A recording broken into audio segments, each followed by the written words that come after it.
અરવલ્લી, રાજકોટ, સુરેન્દ્રનગર અને અમરેલીમાં ખાતરની અછતની ઉઠી ફરિયાદ। મેઘરજ અને બગસરામાં ખાતર મેળવવા ખેડૂતો કલાકો સુધી લાઇનમાં ઊભા રહેવા મજબૂર।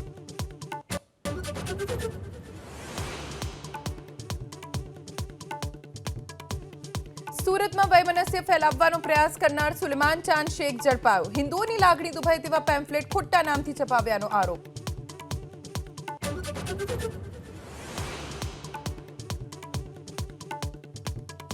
મોરબી ઝુલતા પુલ દુર્ઘટનાના આરોપી જયસુખ પટેલી મોદક તુલા। મોરબીમાં કડવા પાટીદાર સમાજના શૈક્ષણિક કાર્યક્રમમાં રાજકીય સામાજિક આગેવાનોની ઉપસ્થિતિમાં કરાઈ તુલા।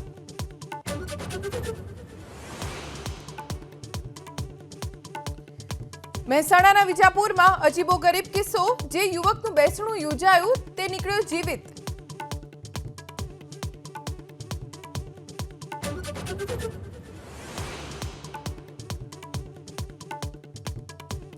ટેકાના ભાવે મગફળીની ખરીદી કરવાની માંગ સાથે ખેડૂતોનો હોબાળો। ગીર સોમનાથના કોડીનારમાં હરાજી બંધ કરાવી। યાર્ડના ગેટ પર ખેડૂતોનો વિરોધ।